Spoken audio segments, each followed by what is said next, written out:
Hi hello welcome to our channel. Doctor Vineela Kondapalli న్యూట్రిషన్గా మన తెలుగు రాష్ట్రాల్లో చాలా ఫేమస్ అయినటువంటిది. ఎంతోమంది సెలబ్రిటీస్కి న్యూట్రిషన్ డైట్ని పరిచయం చేస్తూ చాలా మంచి రిజల్ట్ తీసుకొస్తున్నటువంటి డాక్టర్గా న్యూట్రిషన్గా మనందరికీ తెలుసు. అయితే రీసెంట్గా ఈ డాక్టర్ అనే పదం చాలా వివాదం అయింది. ముఖ్యంగా వినీలా గారి మీద ఈ డాక్టర్ ఫేక్ సర్టిఫికేట్ తీసుకొచ్చారని మాట్లాడుతున్నటువంటి సోషల్ మీడియాలో మెయిన్ స్ట్రీమ్ మీడియాలో కూడా ఇది చాలా ఎక్కువగా వైరల్ అవుతున్నటువంటి విషయం. దీని మీద కిరణ్ పోల్దాస్ గారు సీనియర్ జర్నలిస్ట్, ఆయన అభిప్రాయం తెలుసుకుందాం. దీని వెనుకున్నటువంటి కథ ఏంటి, ఏం కుట్ర జరుగుతుంది, కుట్ర లేదంటే ఎవరైనా కావాలని చేస్తున్నారా, జరుగుతుందా, దీంట్లో ఉన్నటువంటి విషయాలు అడిగి తెలుసుకుందాం. నమస్కారం. నమస్తే. మీరు రీసెంట్గా చూస్తున్నారు, న్యూట్రిషన్గా చాలా మంచి ఫేమస్ ఆమె, ఒక మంచి డైట్ అంతా మంచిగా చేస్తున్నారు అనుకున్నాం. కానీ ఏంటి ఒక్కసారిగా ఈ వివాదం ఎందుకు వచ్చింది? ఆ డాక్టర్ అనే సర్టిఫికేట్ మీద ఫేక్ అని చెప్పడం, న్యూట్రిషన్ అనే పేరుతో ఏదో జరిగిపోతుంది అనేది చాలా మంది అభిప్రాయం. అయితే ఇక్కడ సహజంగా ఎవరైనా ఒక్కసారిగా చాలా ఫేమస్ అయిపోయి ఎదిగిపోయారు అనుకోండి, వాళ్ళు అంతే వేగంగా వాళ్ళ మీద విమర్శలు లేకపోతే బాణాలు ఎక్కువ పెడతారన్నమాట. సో అదే పరిస్థితి డాక్టర్ వినీలా గారికి వచ్చింది. డాక్టర్ వినీలా కొండపల్లి అది డాక్టరేట్ అనే దాని మీద ఫేక్ సర్టిఫికెట్ అది అని చెప్పేసి అంటున్నారు. ఫేక్ సర్టిఫికెట్ అనేది ప్రధానమైన ఆరోపణ ఆమె మీద. అంతకు మించి ఆమె మీద ఏం ఆరోపణలు లేవు. సో ఆమె వల్ల పలానా వాళ్ళ ఆరోగ్యం చెడిపోయింది, ఆమె లేకపోతే ఆమె డాక్టర్ అని చెప్పేసి సర్జరీలు చేసేస్తుంది, డాక్టర్ అని చెప్పేసి మందులు రాసేస్తుందని ఎవరు అంటలేదు కదా. పెద్దవాళ్ళు కూడా న్యూట్రిషన్ చెప్పేవాళ్ళు. అందుకోసం వాళ్ళు ఏమంటారంటే ఫేక్ డాక్టరేట్ తీసుకున్నారండి. ఆమె ఏమంటదంటే నేను సేవ చేసినందుకు నేను చేసిన సేవకు కానీ ఈ సర్టిఫికేట్ ఇచ్చారు, డాక్టరేట్ ఇచ్చారని ఆమంటది. నువ్వేమన్నా ప్రజలకి సేవ ఉచితంగా చేసావా? డబ్బులు తీసుకునే కదా వ్యాపారం చేస్తున్నావు, మరి నీకెట్లా సేవా రంగంలో డాక్టరేట్ ఇస్తారంట. మనం ఆలోచించాల్సింది, సినిమా రంగంలో అనేక మంది సెలబ్రిటీలకు డాక్టరేట్ వచ్చింది, వాళ్ళేమో డబ్బులు లేకుండా ఉచితంగా నటిస్తారా? లేదు కదా. కానీ ఆ రంగంలో విశేషమైన కృషి, సేవ అంటే ఆ రంగానికి సేవ, పోషకాహార నిపుణురాలుగా ఆ రంగానికి ఆమె చేసిన కంట్రిబ్యూషన్, దానికోసంగా అది సేవగా పరిగణించి ఇస్తారు. సినిమాల్లో కూడా అంతే కదా, చాలా మందికి ఇచ్చారు ఉచితంగా. ఏ హీరో కానీ ఏ హీరోయిన్ కానీ ఏ నటుడు ఉచితంగా చేయరు కదా, డబ్బులు తీసుకుంటారు కదా. అయినా కానీ సినిమా రంగంలో విశేష సేవలు అందించినందుకు కానీ ఈ అవార్డు ఇచ్చారు, ఈ డాక్టరేట్ ఇచ్చారు అంటారు కదా. మరి అట్లానే ఇచ్చారు ఆవిడకి కూడా. మీరు సేవ చేశారా, ఉచితంగా ఎవరికైనా చేశారా, మీరు మరి అట్లా వస్తుంది అంటే అట్లా వస్తుంది. మరి దాంట్లో కొంత అవగాహన ఉండాలి ఎవరికైనా మాట్లాడితే.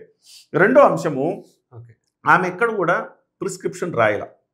డాక్టర్గా పలానా మందు వాడండి అంటే తప్పు, పలానా సర్జరీ చేస్తానండి అంటే తప్పు, అంతే కదా.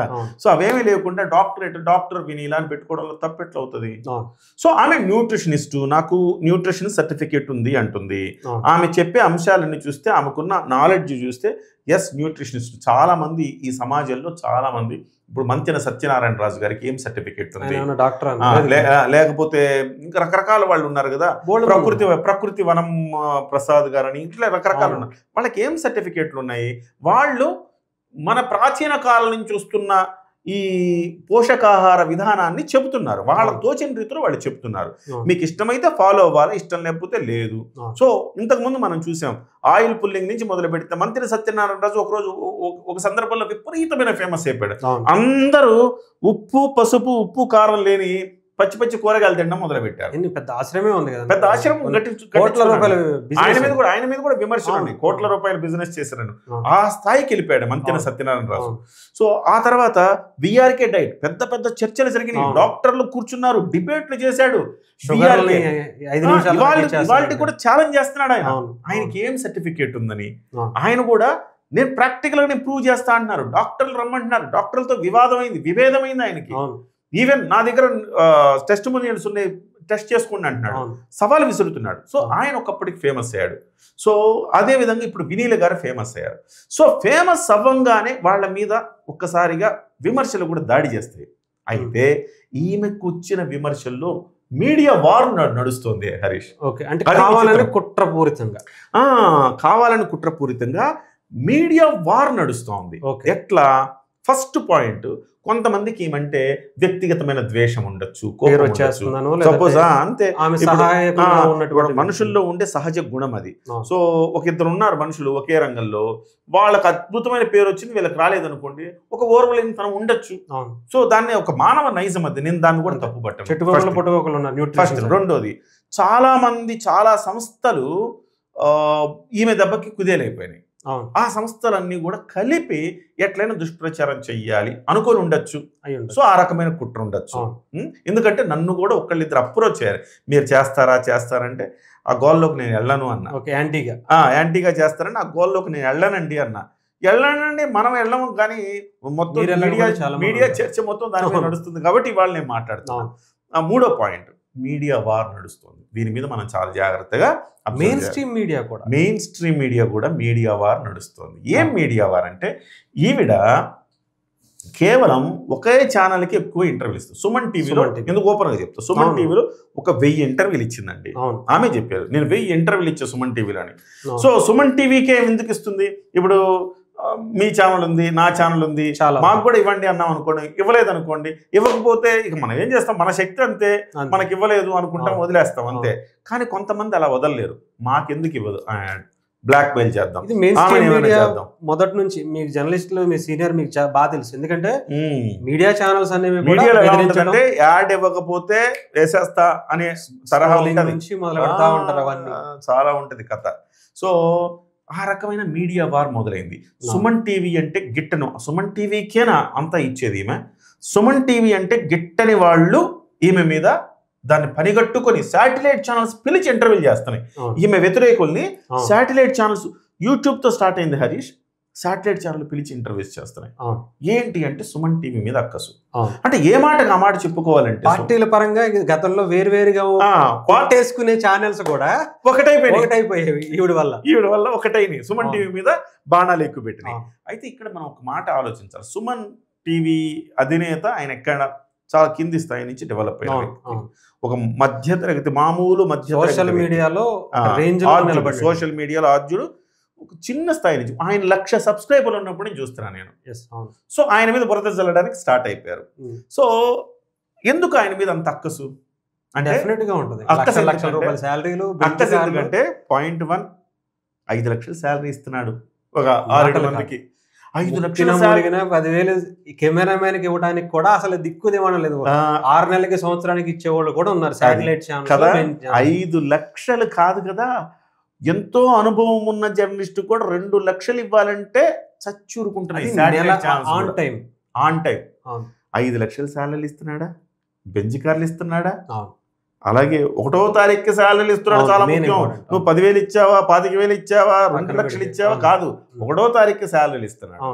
ఎన్ని ఛానళ్ళు ఇస్తున్నాయి 1వ తారీఖు ఛానల్ శాలరీలు? నిజంగా మెయిన్ స్ట్రీమ్ మీడియా అంతా కూడా ఈయన దెబ్బకి, సుమన్ గారి దెబ్బకి నిజంగా మెయిన్ స్ట్రీమ్ మీడియాలో ఒక 3, 4, 5 ఛానళ్ళు తప్ప ఒక 15 ఛానళ్ళు ఉంటే 4, 5 తప్ప మిగతా 10 ఛానళ్ళు శాలరీలు టైంకి ఇవ్వట్లేదు. అసలు ఇస్తారో లేదో కూడా తెలియట్లేదు. ఎగ్గొట్టి రోడ్ల మీదకు ధర్నాలు చేసిన, రోడ్ల మీద ధర్నాలు కూడా చేసుకున్నారు. అలాంటి ఛానళ్ళు కూడా ఉన్న స్థితిలో నీకు చక్కగా టైం టు టైం శాలరీ ఇస్తాడు ఆయన. మనం మంచిగా చెప్పుకోవాలి కదా, టైం టు టైం శాలరీలు ఇచ్చి మధ్యాహ్నం కూడా భోజనం ఉచితంగా పెడతారు. ఉదయాన్నే వెళ్ళేటప్పుడు బాక్స్ పట్టుకెళ్ళక్కర్లా, వెళ్ళిపోయిన తర్వాత ఆయన మధ్యాహ్నం భోజనం కూడా పెడతాడు, అన్ని చేస్తాడు. పోనీ ఇంత చేస్తున్నాడు కదా, మీలాగే ఉన్న దొమ్మీలు, దౌర్జన్యాలు, బెదిరించడాలు, బ్లాక్ మెయిల్ చేయడాలు సహజంగా చాలా ఛానళ్ళు ఎదిగింది ఎట్లా అంటే ఈ బ్లాక్ మెయిల్ ప్రాసెస్సే. బ్లాక్ మెయిల్లు, బెదిరించడాలు, ఇలాంటివి మచ్చుకైనా ఒకటి కూడా చేయడు. మరి అక్కసు ఉండదా? అంత నిజాయితీగా సంపాదిస్తున్నాడు, పైగా మీ దగ్గర చేస్తున్నాడు అండి. మెయిన్ స్ట్రీమ్ లో ఛానల్లో పనిచేసిన ఒక యాంకర్ కానీ లేదా ఇంకొకళ్ళు కానీ అక్కడ 20,000 శాలరీ తీసుకుంటే ఈయన 50,000 ఇస్తున్నాడు. ఈ మెయిన్ స్ట్రీమ్ నుంచి నేరుగా వెళ్ళిపోయి మాకు సుమన్ టీవీ బెటర్ అనుకుంటున్నారు. ఒకప్పుడు మేము కెరీర్ స్టార్ట్ చేసినప్పుడు ఈటీవీ ఈజ్ ద బెస్ట్ అని అనుకునేవాళ్ళం. ఎందుకంటే ఈటీవీలో టైం టు టైం శాలరీ వస్తుంది, ఒక పద్ధతి ఉంటుంది, ఒక గౌరవం ఉంటుందని ఈటీవీకి వెళ్ళేవాళ్ళం. ఇప్పుడు ఎలా తయారైందంటే సుమన్ టీవీకి వెళ్తే మనకి ఉద్యోగ భద్రత ఉంటుందిగా అనేటట్టు ఈటీవీ ఇవాళకి అట్టే ఉంది. సో చాలా ఛానళ్ళు ఇవాళ అనేక మందిని తీసుకొని ఉద్యోగాలకు తీసుకొని సరిగ్గా జీతాలు ఇవ్వక సడన్గా తీసేసి ఇలాంటి సిచ్యువేషన్లో ఈ సుమన్ టీవీ అయితే బెటర్ కదా అనుకొని సుమన్ టీవీకి వెళ్ళే పరిస్థితికి అలాంటి గుడ్ విల్ ఆయన డెవలప్ చేసుకున్నాడు. ఒక్కళ్ళని బ్లాక్మెయిల్ చేయాలా, ఒక్కళ్ళని బెదిరించలా, ఒక్కళ్ళ దగ్గర దౌర్జన్యాలు చేయాలా, దందాలు చేయాలా, సెటిల్మెంట్లు చేయాలా. నాకు తెలిసి అయితే ఇప్పటి వరకు రాలా, ఎప్పుడు నాకు తెలియదు.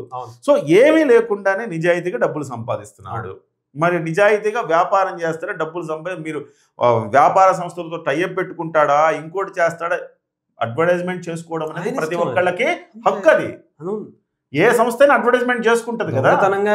వేరే దారిలో వెళితే బెదిరిస్తే బ్లాక్మెయిల్ చేసిన అడ్వర్టైజ్మెంట్ వల్ల డాక్టర్ వినీల కొండపల్లి గారి పోషకాహార సూచనల వల్ల ఏమైనా ఇబ్బందులు వచ్చి ఆరోగ్యాలు పాడైపోయి ప్రాణాలు పోయి ఉంటే డెఫినెట్ గా ఆమె మీద కేసు పెట్టాలా. ప్రచారం చేసినందుకు సుమన్ టీవీ మీద కూడా పెట్టచ్చు కేసు, అంతేనా కదా? అట్లా కాకుండా సుమన్ టీవీ మీద మన కోపం ఉంది కాబట్టి వినీల గారిని తిట్టేద్దాము, వినీల గారి మీద బురద వేసేద్దాము, లేకపోతే గుడ్డ కాల్చి ముఖం మీద వేస్తే తుడుచుకుంటారులే అని అనుకునే పరిస్థితులు ఉత్పన్నమైనవి. అది ఆ కోణం నాకు కనపడుతుంది హరీష్. ఇది ఎవరు టచ్ చేయలేదు హరీష్, ఈ కోణం ఎవరు టచ్ చేయలే. ఎంతసేపటికి ఆమెకి ఫేక్ సర్టిఫికేట్ ఉందని కొంతమంది, లేదు ఆమె నిజమైందని కొంతమంది అంటున్నారు. చూడండి, ఏమే డబ్బులు అందరూ సంపాదిస్తారండి, సంపాదించిన తర్వాత ఎంతో కొంత సమాజానికి ఇవ్వాలి. వరద బాధితులకి ఎంతమంది వరద బాధితులకు సాయం చేశారు.